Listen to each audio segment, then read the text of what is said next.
Hello and welcome to a video for the 6thAxis.com. I am Stefan, or you might know me as Teflon, and today I'm joined by Tuffcub. Say hello, Tuffcub. Hello. And we're going to be talking about a lovely game called Firewatch. And interestingly, this is a game from a first-time studio called Campo Santo. And it's actually being published by a company called Panic, who are much better known for developing Mac and iOS utility apps. So it's unusual and new for both of these companies, and that's quite exciting. But from what a lot of people have seen in trailers, whether it's E3 last year and stuff like that, this is looking absolutely lovely. And I want to start talking about the very beginning. And I don't really... we want to keep this video spoiler-free.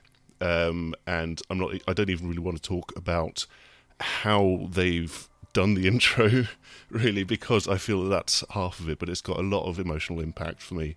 And like the way that it sets up the character of Henry, who you play as, I think it reminds me a little bit of the opening to The Last of Us, but then beyond that, even to Pixar films like Up and WALL-E. That's exactly what it reminds me of, Up. Yeah, it's definitely that. So, like, I mean, how did you feel going through that for the first time? Well, after like Soma and Life is Strange, I was kind of looking forward to a game which wasn't going to make me reach for the tissues within the first 10 minutes. Yeah, it's really quite emotional. The first, as you said, I'm not even going to go into how it's done. It's very simple, but it's very, very effective. And yeah, it sets up the characters really well, and the reason for why Henry is out in the wilderness. It just sets up his character and gives him a motivation, but it also like invests you in that character by it just gives it a very realistic drama. It's just like this is an ordinary person. He's living his life, and through various reasons in his life, he's decided that he wants to take this gig out in the forest, looking out for bushfires. Yeah, I think the Last of Us comparison is quite good as well. Again, Joel in that is a everyday character. Mm.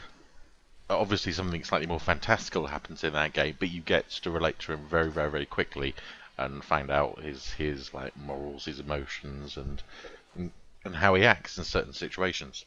Yeah. And so, for various reasons, Henry does end up in the Shoshone. No, sorry, I looked this up how to pronounce it because Shoshone, isn't it? Yeah, Shoshone, but I said Shoshone. Well, it's difficult because a lot of the marketing is said that it's a year after the Yellowstone fires in America, so it's 1989. The Yellowstone fires were in 1988, and at this point, then they sort of like divvied up the forest, so it was like marked differently, and it had different names and stuff like that. And so, like, there's still plenty of trees. This area doesn't seem to have been hit so hard by the forest fires. There are a lot of trees. I can confirm trees. And you are completely out in the wilderness, but it's not photorealistic. It's got a very it's an art style which has kind of become quite popular. It's sort of a little bit cartoony. Yeah, it's almost like again, it's almost like a Pixar movie.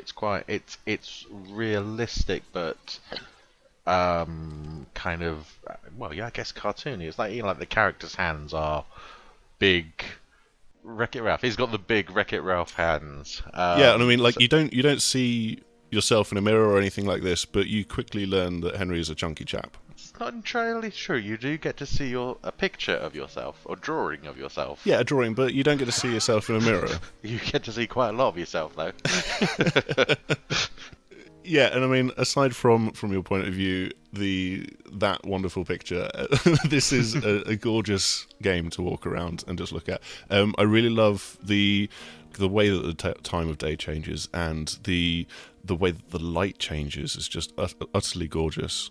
It's such deep and vibrant colours that you get out of it. The game's called Firewatch, and the whole palette of the game is reds and oranges, and that kind of very warm, intense colours, and it looks great. I mean, you do get purples and blues because, like, obviously reds is going to be like the dusk and dawn and stuff like that. But then as the sun is lower below the horizon, you're going to get slightly different colours, and it just changes. It's gorgeous. But you are effectively alone throughout all of this. I mean, you're not completely alone. You're on your own, but you do have a person that you can talk to. Yeah, you have Delilah, who is based in a tower in the far distance. She can actually see you when you're in your tower through her telescope. But apart from that, yeah, she is allegedly the only person around. I mean, the whole point is that you're in this forest to look out for miscreants, and obviously hikers can go through this area, and people can go camping and stuff like that. You're there to make sure that they don't misbehave and set fire to the place. You're on Firewatch after all. But I do like that because you talk to her with a walkie-talkie. It's really lovely that you just talk to her. Like, you might find something that you see interesting. There's so many little touch points where you can look at something and then think, do I want to report this in to Delilah? Do I want to tell her about this tree which has fallen over? Or it's really well done how the conversations flow as well. I have a problem with games like The Walking Dead, the Telltale version, something like that. You can talk to one character and they'll be really, really angry and annoyed with you, and then you say something else, and then the emotion's gone. Whereas the conversations actually flow like proper conversations, and it's literally like talking to someone else on the other end of a radio rather than a computer choosing responses, which is a problem a lot of other games suffer from. So, like, I can't spoil it because I haven't seen it. You could spoil it, but don't. But there is something amiss in the woods. There's something that's not quite right, and it does. Like, even I can already see that there's something a little bit dodgy. There is something going on, and as you progress through the story, there's different options. It kind of builds up a number of possibilities in your head. It could be, a madman. It could be some Aliens. hikers. Yetis. It could be aliens. Even halfway through, it does the hang on. Am I imagining this whole thing? Like it's which was honestly, that's one of the things I thought halfway through. I thought, okay, he's gonna be locked up in some psych ward somewhere, and it's all in his head. But yeah, there is, as you say, something amiss. And yeah, I have finished it, and I have to say it's ever so slightly disappointing.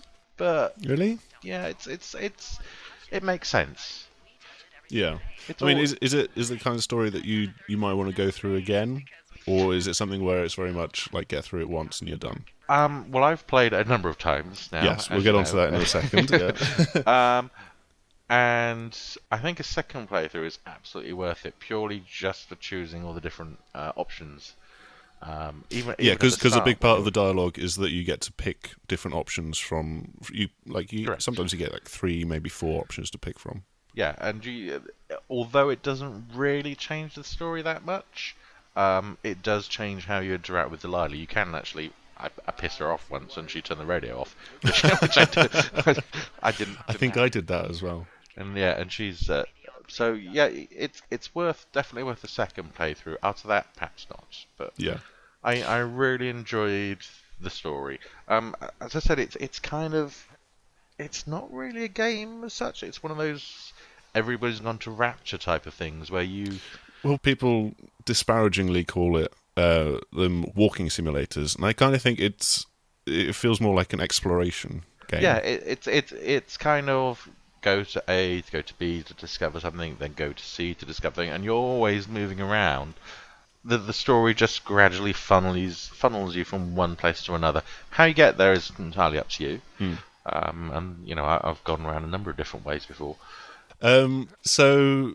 Yeah, let's talk about bugs, because as you said, you were going to get through it a few times. I've been playing it on PC. The main thing that I've come up to within the first 90-odd minutes of the game is that the controller support for me on PC doesn't work. I've also installed it on Mac, and I can plug in a DualShock 4 there, and it works fine, but the performance is never quite as good on Mac. So on PC, my issue is that as soon as I plug in a controller, the game decides that I want to look up and to the left constantly forever. So then I'm spinning around staring into the sky or at the ceiling or whatever.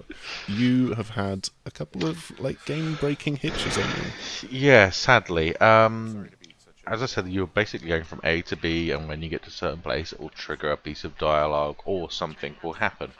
And I have had to restart the game, and I finished it on my 4th playthrough. Purely because I did something and it just wouldn't trigger the next piece of dialogue or the next thing to happen. The first time it happened, I was you have to run up from a ravine, jump over a bridge, and the bridge is meant to collapse, which it did on my second playthrough. But on the first time, the bridge stayed in one bit. There was nothing on the radio, and that was it. And so yeah, as I said, it was fourth go. I got through it, and I did speed run the first first section because I played it so long. I can actually speed run the whole game in about just over 2 hours now. Yeah, obviously, first time through, if you don't have any bugs and you're not speedrunning, it's going to be a bit longer because you're exploring. And I would say at least 6 hours, just because you can just wander about and look at things and poke things and find out investigate stuff. Yeah. All right. Well, it's a bit disappointing to hear that there are these bugs, and hopefully, well, I'll carry on playing on PC, and hopefully they don't have this on there, and maybe they can patch them out on PlayStation 4 soon. I really hope so. Yes. But we're going to leave things there. I hope that you are satisfied. We have not spoilt much of anything. I think we've talked anything about the game. Yeah, we're going to wrap things up there. If you're not already on our website, head over to thesixthaxis.com, where we have our review of Firewatch, which actually went live yesterday. And obviously, our site has got plenty more news, previews, videos, and lots more gaming stuff to enjoy. And so, with that, we're going to say goodbye. Bye-bye. So, what should I do now? What's next? What's next? What do you think is next? Well, you've been the one giving me tasks for 2 days straight. What's next is you sit in that room until September 1st and call me at the first sign of smoke. Oh, yeah. Why don't you let me know when you're mentally prepared for that task, and I'll give it to you. Okay, I think I am ready to tackle my long-term commitment of keeping this national forest safe from total destruction. I am glad to hear you've really thought this through. Of course. We've issued you a comfy chair to sit in and everything. You know, it's not really that comfy. It's wooden and there's no padding.